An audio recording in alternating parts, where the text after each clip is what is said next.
Muy buenos días a todos y bienvenidos a este nuevo video. Hoy tenemos un contenido bastante especial y es que quiero compartir con ustedes cómo podemos navegar en un mercado bajista o también cómo podemos aprovechar los retrocesos que los precios nos puedan presentar. En el video de ayer estudiábamos algunas métricas donde ya el mercado se había calentado muchísimo y que sería normal ver algunas caídas. Desconocemos la profundidad de estas caídas, pero bueno, yo compartiré aquí 3 estrategias para que estemos preparados para cualquiera de los escenarios. Se trate de retrocesos pequeños o también se trate de retrocesos más importantes. Así que, al igual que ayer, que le han dado mucho apoyo a ese video, que parece que le gustó mucho, espero que también apoyen este con sus me gustas y comenzaré actualizándoles con los datos a nivel económico. ¿Qué es lo que ha cambiado y qué deberíamos observar? En primera instancia, hoy se presentó el dato en el cambio del empleo no agrícola, el ADP. Esta métrica es muy importante porque nos da como una pista de cómo estarán después los datos de desempleo que se presentan dentro de un par de días. Y no podemos ignorar esta tendencia creciente que hay en el sector, porque desde la lectura que tuvimos en enero hemos pasado de 111K a 184K. Este es un crecimiento constante y por lo tanto un aumento de preocupación para la Fed. Y no nos quedamos ahí, sino que la lectura anterior era de 155K con una previsión de caída de 148K y en realidad el dato final ha sido de 184K, de forma que va en aumento y es una tendencia que obviamente podría preocupar a la Fed porque es el dato más alto que se ha conocido desde agosto del año 2023, así que no estamos hablando de cualquier cosa. Ya para el viernes se revelarán el resto de datos sobre tema de desempleo y más y lo estaremos platicando, aunque probablemente no esté aquí en el estudio, pero de alguna forma intentaré compartir ese contenido con ustedes. También debemos hablar del índice PMI de servicios en los Estados Unidos. Recuerda que en el video o en el directo del lunes de anteayer le estaba platicando de los PMIs y cómo el sector manufacturero había tenido un repunte y ayer analizábamos que a través de eso se justificaba la caída, el retroceso que el mercado estaba teniendo. Pues nos hacía falta también la lectura del PMI del sector de servicios y sorprendentemente ha tenido una reducción desde 52,3 hasta 51,7, pero siempre se mantienen unos niveles muy similares, no ha variado tanto, pero creo que esta noticia sin duda alguna ayuda a que la Fed respire un poquito. Y mire, ese dato es muy importante, el PMI del sector no manufacturero del ISM. Estamos en el siguiente punto, que el dato anterior fue de 52,6, la previsión es que suba a 52,8, pero el dato se presenta dentro de un par de minutos. Mientras lo esperamos, le voy a compartir la gráfica del rendimiento de los bonos del tesoro y luego regresamos a ver qué dato final se nos ha quedado por aquí. Esta gráfica está preocupando a varios inversionistas. Este es el rendimiento de los bonos de los Estados Unidos a 10 años. Obviamente hay a 20, 30 años, 5 años, de más corto plazo, en fin, hay una gran variedad. Todos han empezado a subir y usted se preguntará, bueno, ¿a qué se debe esta subida? Es a lo que platicábamos en el video de ayer, que en la medida que las condiciones económicas parecen mejorar, la gente asume que la demanda de recursos, de dólares, que el empleo, que toda la actividad empezará a subir en la economía. Esto obligaría a la Fed a mantener tipos de interés todavía súper altos y por lo tanto, si los tipos de interés se van a mantener muy arriba, significa que la gente que está comprando el bono también tendrá un rendimiento más alto, el rendimiento empieza a subir. Y es que ahora las apuestas se duplican porque muchos creen que la Fed no podrá controlar la inflación, no podrá seguir bajando y se verá obligada incluso a subir el 5,5% de tipos actuales. Bajo mi punto de vista, eso es mucho decir, pero también notamos ese cambio en las previsiones del CME. Fíjese cómo ha variado esto, porque estaba equilibrado 50-50 la semana pasada, pero a partir de esta semana el 94% cree que los tipos de interés se van a mantener en 5,50 en la siguiente reunión que tendremos dentro de 28 días y solo el 6% cree que se verá un recorte, de forma que hay como una preocupación o algo en el ambiente que cree que la Fed necesita seguir manteniendo esta política estricta. A ver, tampoco nos podemos adelantar a conclusiones, necesitamos como un conjunto de datos más amplios para poder saber si esta tendencia de crecimiento en la economía, si este fortalecimiento en el empleo, un aumento de salarios, etcétera, se puede llegar a mantener con el tiempo. Puede que sea algo estacional, una cosa puntual, y luego la inflación continúe ese camino a la baja. Pero por ahora, esa es la preocupación. Así que la relación es muy simple. Una persona dice: ¿para qué me voy a estar yo exponiendo a riesgo de las acciones, a riesgo del índice, a riesgo de las criptomonedas que ya subieron tanto y Bitcoin está en máximos, etcétera? Si me puedo venir a los bonos, comprarlos y me van a pagar un rendimiento del 4.38 o incluso un rendimiento superior si vemos bonos de corto plazo del 5%, entonces, ¿para qué me voy a exponer a un mercado de renta variable si aquí puedo tener más seguridad y ganando un rendimiento? Entonces vendes tus posiciones en cripto, en acciones, etcétera, y la gente se concentra en bono y lo empieza a demandar. Como digo, esta es la relación simple, pero nada más el tiempo nos dirá si se van estableciendo tendencias que de verdad merezcan la pena. Bueno, creo que ya tenemos el resultado del índice. Voy a actualizar la página a ver qué sorpresa nos ha presentado. Como que está un poquito lenta la actualización. Pues fíjese, buena noticia y respiro para Powell, porque el PMI del sector no manufacturero ha bajado, en este caso de 52,6 se ha puesto en 51,4. Una lectura muy tranquilizadora, porque ya si mirabas que el manufacturero se te había disparado el día lunes, hombre, ya que también se te disparara el no manufacturero, podría implicar más problemas, pero fíjate, la lectura no ha salido tan mal. Agrego también de que Powell estará hablando dentro de un rato, creo que dentro de una hora. Si dice algo interesante, haré un video resumen, ¿ok? De lo contrario, pues no lo haré. Y ahora entramos al meollo de este video, a lo importante. ¿Cómo podemos navegar en un mercado bajista o también en los retrocesos de mercado? Como digo, quiero ser muy amplio en esta información. No estoy diciendo que vamos a empezar un mercado a la baja, pero me gustaría dar toda la información para que nos preparemos y que usted guarde este video para la posteridad. Serán 3 enfoques diferentes que uno puede tener en estas condiciones de mercado. Veamos primero la gráfica de Bitcoin. En esta gráfica vemos un crecimiento espectacular desde el mínimo de $15,000 hasta el máximo de 74,000. Ha sido una multiplicación impresionante de parte de Bitcoin. Entonces, si ya el precio ha subido mucho, es lógico que no subirá en línea recta, sino que hay etapas donde hay retrocesos y luego etapas donde se compran esos retrocesos y llegan a superar a los últimos máximos. Incluso llegamos a tener unos periodos de corrección súper profundos, muy importantes, como fue el primer máximo del 2021, cuando Bitcoin tocó 64,000 y cayó hasta $28,000, una caída superior a un 50%. ¿Cómo podemos afrontar y navegar esta clase de escenarios? Pues bueno, me gustaría empezar por la estrategia más simple, pero ahora poniéndosela a usted en números, la estrategia más simple que ha funcionado toda la vida y que grandes inversores como Warren Buffett, entre otros, la suelen aplicar en activos de calidad. Y aquí tenemos un ejemplo de por qué funciona. Esa estrategia la compartí en el video que le dejaré en la esquina superior derecha. Yo creo que tiene más de un año de haberlo hecho. Yo creo que son casi un par de años, porque hicimos números desde el año 2021. Y lo que hicimos fue especular con una persona que compraba Bitcoin desde el máximo histórico y que él compraba toda la caída. Y aquí exageramos hasta un poco más. Pusimos de que Bitcoin iba a caer a unos $7,500. Un escenario catastrófico, ¿verdad? Para BTC. ¿Y qué pasaba si esta persona aplicaba un DCA? Es decir, estaba comprando la misma cantidad de Bitcoin todas las semanas a lo largo de 2 años. En total, 104 semanas. ¿En qué momento esta persona perdía dinero y en qué momento lo podía ganar? Ahora se lo presento con números. Hicimos el ejercicio en el año 1, especulando que esta persona estaba comprando e iba a invertir $1,000 en este año, dividido entre 52 semanas, es decir, una inversión de $20 a la semana.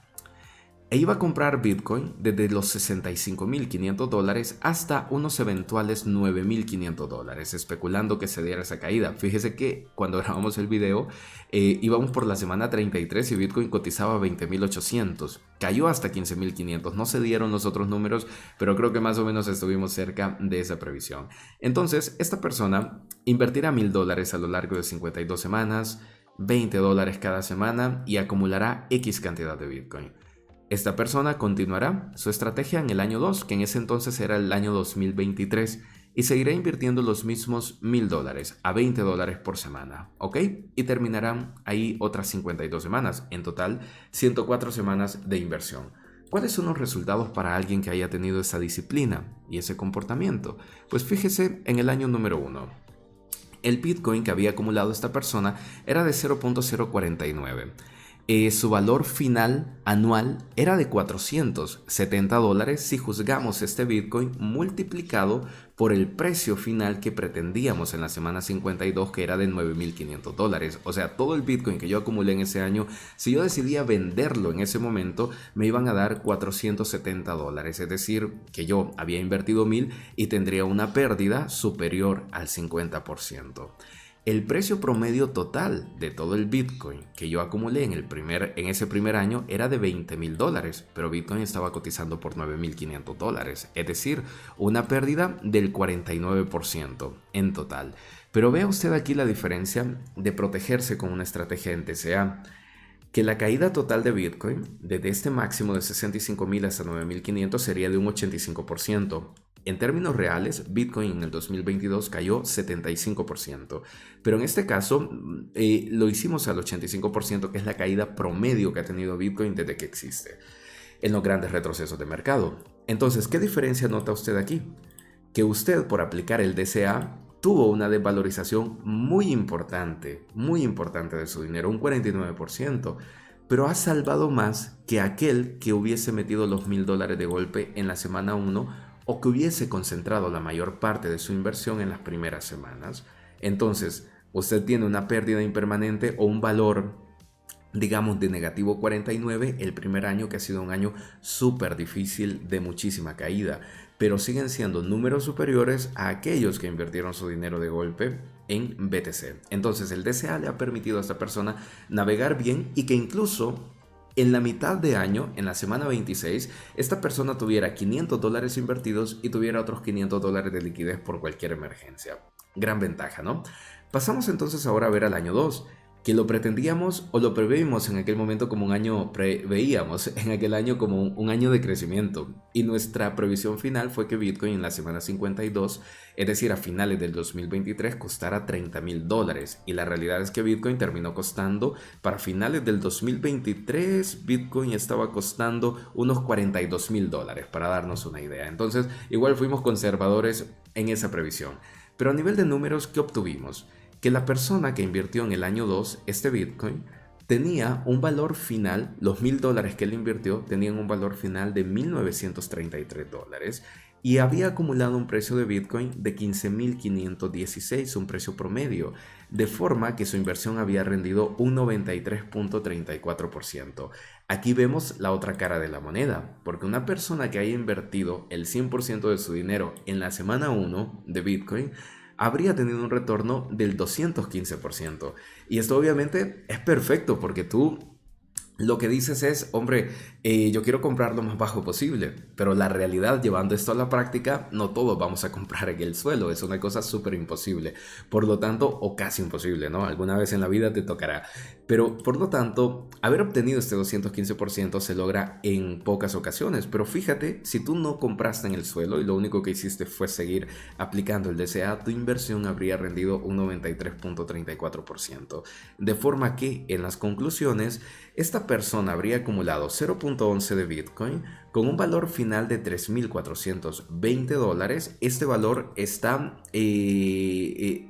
digamos, aferrado a que Bitcoin costaba $30,000 en ese momento. Ahorita que anda más alto, pues obviamente ya ese dinero costaría más. Y entonces, pero para ese punto, la inversión costaría $3,420, tú invertiste $2,000 en total, o sea que te habría rendido $1,420 de beneficio, a un precio promedio de 17,540.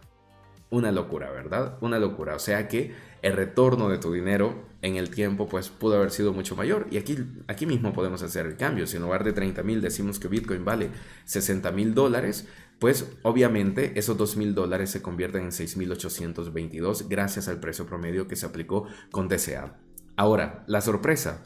Esta es la estrategia que siguió una de mis amistades más cercanas, preparamos este plan, compró toda la caída del 2022 aplicando DCA, siguió acumulando a lo largo del 2023 y su retorno ha sido fantástico. No se queda en una hoja de Excel, sino que son los números que hemos tenido por ahí y como digo, creo que esta es una de las mejores estrategias que pueden aplicarse en toda temporalidad de mercado, tanto cuando el mercado viene a la baja, que lo ideal es acumular lo máximo posible en la baja, pero también cuando el mercado va subiendo te permite protegerte porque no expones todo tu capital 100% de golpe.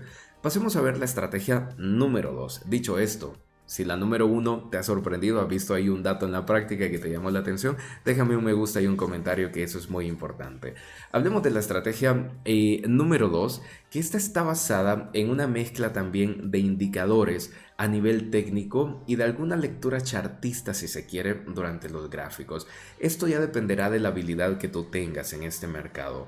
Lo primero es poder identificar los famosos soportes y resistencias dentro de un gráfico. Bajo mi punto de vista, un soporte y una resistencia tienen una validez en la medida que la temporalidad es mayor, o sea, que si analizamos gráficas mensuales, si analizamos gráficas semanales, si analizamos gráficas hasta diarias, esos niveles de soporte y resistencia pueden ser más fiables que las que se nos presenten en gráficos de 5 minutos, 1 hora o 4 horas. No digo que sean completamente inválidas, pero creo que hay más fiabilidad en las temporalidades grandes. Jorge, ¿qué cosa es una resistencia? Pues es esto que tenemos aquí. Resistencia es algo que detiene el precio, conocido popularmente como un techo también, ¿no? Porque es como que el precio va subiendo y ¡boom!, pega con un techo y luego lo devuelve hacia abajo. Y un soporte o un suelo, si lo quieres tomar así, un piso, qué sé yo, es lo contrario, es lo que está abajo. Es aquello donde el precio viene a detenerse y comienza a subir, donde el precio rebota. Por lo tanto, mientras mayor sea la temporalidad, pienso que esas zonas son más fiables. ¿Y cómo se gestiona una persona para poder realizar distintas compras cuando el precio viene cayendo? Pues identificando los niveles de soporte, que usualmente serán antiguas resistencias. Veamos por ejemplo este desarrollo que Bitcoin ha tenido desde que tocó los $15,000. Me quiero concentrar en esta porción de gráfico, nos va a servir como ejemplo y esto lo replicas en el activo que tú desees. Veamos esto, Bitcoin venía de una tendencia bajista muy importante y toca fondo en $15,500. A partir de aquí Bitcoin empieza a recuperar y llega a un punto donde Bitcoin está igualando su resistencia anterior, esta resistencia que vemos por aquí. Fíjese usted cómo al tocar la resistencia vemos que pasan varios días de negociación donde el precio no puede superar esa resistencia, porque es normal, hay un efecto psicológico cuando se llega a esos niveles donde la gente cree que el precio puede empezar a bajar y encuentra distintos vendedores. Así que aquí hay oportunidades de retroceso, pero no nos concentramos en esta parte ahorita, sino que nos concentramos una vez que se rompe. Ya una vez que se rompe ese nivel, fíjese que Bitcoin alcanza $24,200. Dirá usted, hombre, eso parece una coincidencia, pero es que no lo es. Fíjese con el nivel de la par, está súper cerca de las resistencias antiguas. Pero lo más interesante ocurre cuando el precio de Bitcoin empieza a caer. Nos preguntamos, ¿hasta dónde puede ser esa caída? Porque Bitcoin ya llegó a una resistencia y ahora empieza a retroceder. ¿A dónde puede retroceder? Pues observamos de inmediato todas las antiguas resistencias. Aquí tenemos una antigua resistencia y tenemos otra antigua resistencia justo aquí, este nivel con el que nos peleamos. ¿Qué hizo el precio de Bitcoin? El precio de Bitcoin vino a tocar justamente esa resistencia que habíamos dejado atrás el 5 de noviembre. Entonces, hay gente que toma decisiones basadas en esto. Identifican antiguas resistencias y ven que el precio de Bitcoin o de cualquier otro activo puede visitar esa resistencia y a partir de ahí dar un rebote. Y por lo tanto aprovechan estos movimientos para hacer algún tipo de acumulación. Y claro, esto no significa de que ya todo se va para arriba. Mira lo que ocurre después. Vuelve a tocar este nivel, pero la diferencia es que lo rompe. Y una vez que lo rompe, Bitcoin viene a tocar no una resistencia antigua que esté súper clara, más bien estas zonas donde hubo mucha negociación. Y no hubo un punto claro para que Bitcoin pudiera rebotar, más que tocar la media de 200 periodos, pero esto ya sería meternos en otra clase de análisis. A lo que vamos es que ir identificando esta clase de retrocesos es muy interesante porque te ayuda a aumentar la probabilidad de dónde puedes realizar una compra. Fíjate en ese nuevo retroceso que tuvo Bitcoin. Queda súper cerca de las resistencias antiguas que tuvimos por aquí. Y así sucesivamente a lo largo de la historia del gráfico, y este es un segundo mecanismo en el cual tú puedes ir comprando los retrocesos siempre con una gestión responsable del capital, que puede ser invertir una misma cantidad en cada uno de los retrocesos o ir de forma ascendente o descendente, que esto es lo que nos lleva a la tercera estrategia que les quiero exponer hoy y que tiene que ver con los retrocesos de Fibonacci, que bajo mi punto de vista es una de las estrategias más efectivas si se aplica bien. Primero, el indicador de los retrocesos de Fibo está disponible prácticamente en cualquier plataforma. Y el retroceso de Fibo es un cálculo matemático estadístico que te permite identificar cuáles son esos niveles que un precio puede tocar en la medida que va cayendo. Trazar el indicador depende de tu experiencia, de cómo tú lo hagas y la porción de gráfico que quieras analizar. En mi caso, me identifico dos ciclos en el comportamiento de BTC, uno que arranca desde los $15,000 hasta los 74,000, y otro nivel donde veo mucha estabilidad de punto de despegue, que son los $25,000. Por lo tanto, considerando que esos $15,000 ya fueron una zona superada, tomo los 25,000 como mi punto de partida y los proyecto hasta los 74. De inmediato Fibo me da distintos niveles de retrocesos del 23, 38, 50, 61 y 78. Lo que me está diciendo es, si esta tendencia llega a tener retrocesos importantes, puede visitar estas zonas. Fíjate que cada zona me la acompaña con un precio. Entonces, como estoy analizando una porción de gráfico diaria, esto significa que estos movimientos pueden tomar semanas o meses en darse. No son movimientos que van a ocurrir mañana necesariamente. Pero como digo, esto depende también de cómo tú te gestiones y cómo estés llevando tu inversión.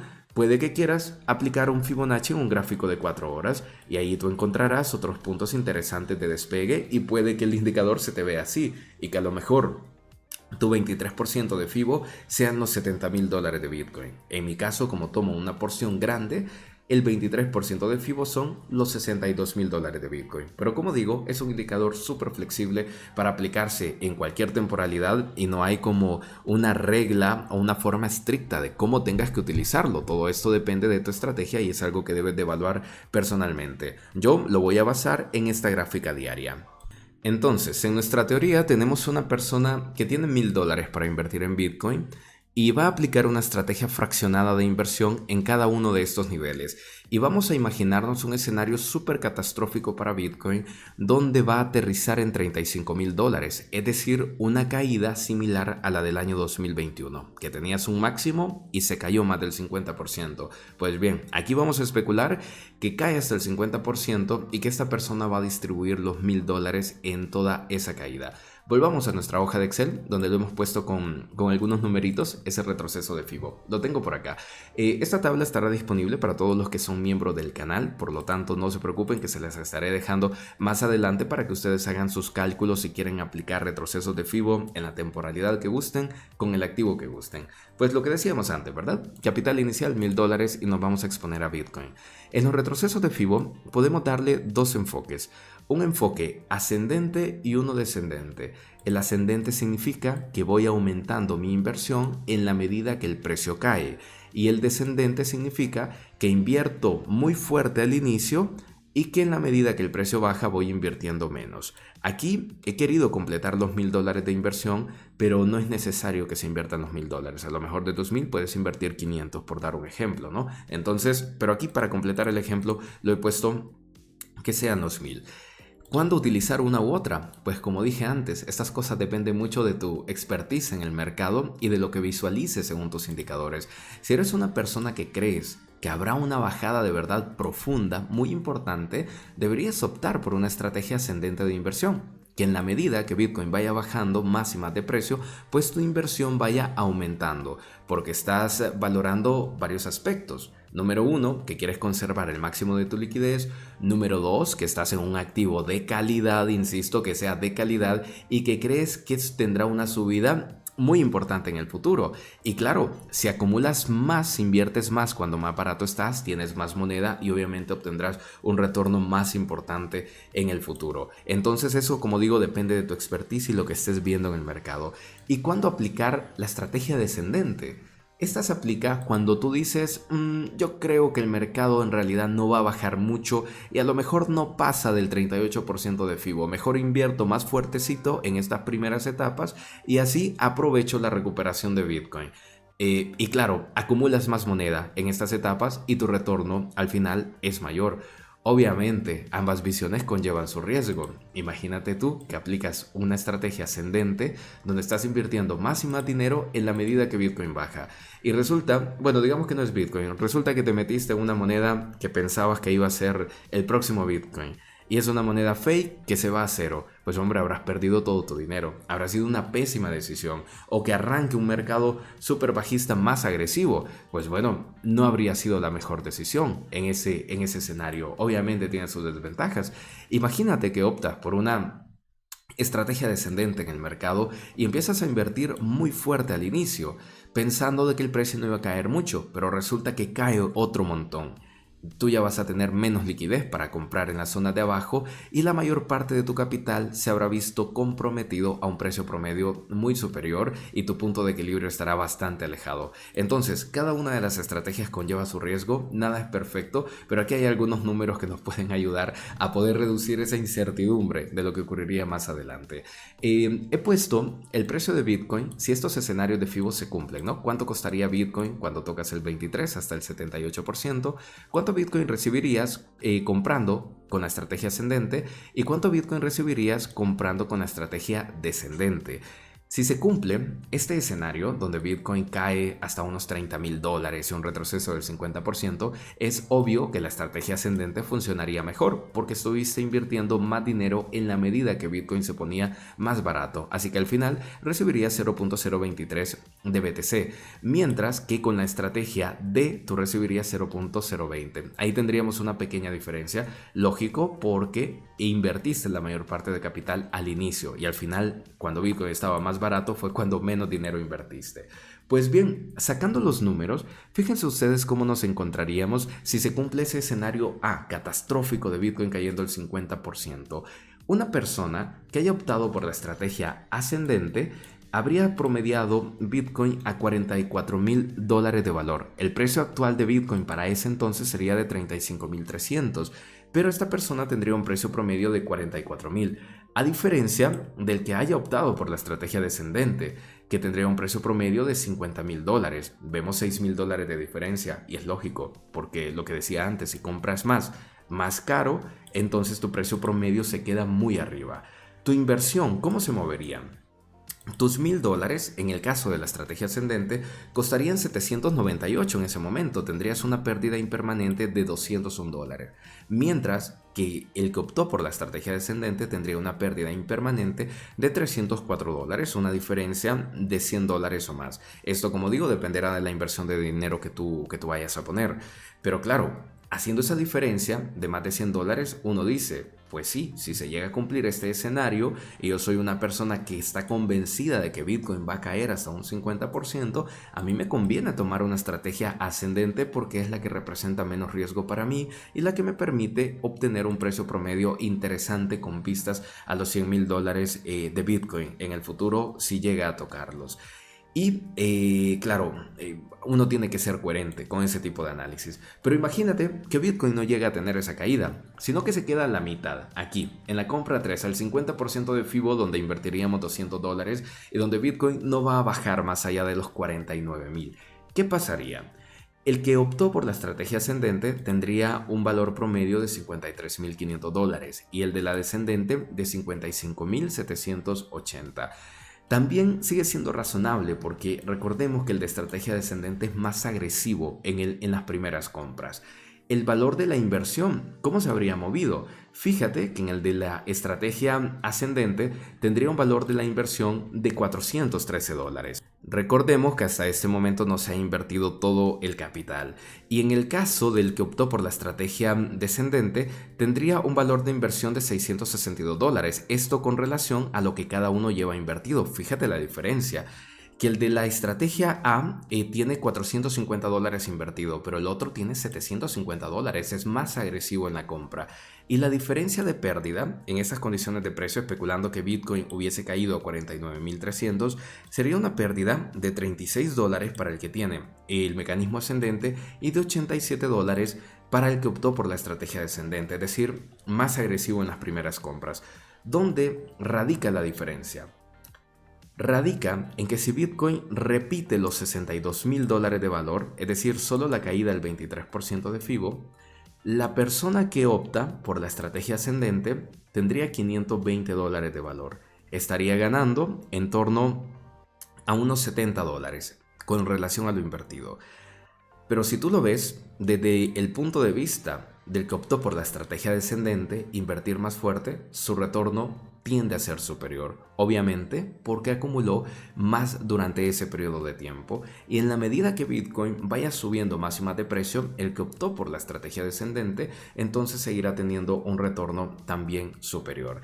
Y estas son básicamente las diferencias, amigos. Lamentablemente no hay como una fórmula mágica donde se diga esta es la estrategia más segura que tú puedes seguir, pero al menos es bueno tener distintas herramientas a nuestra disposición y poder utilizarlas, y todo basado en números para entender cuáles son los riesgos a los que nos estamos exponiendo en cierto ciclo de mercado.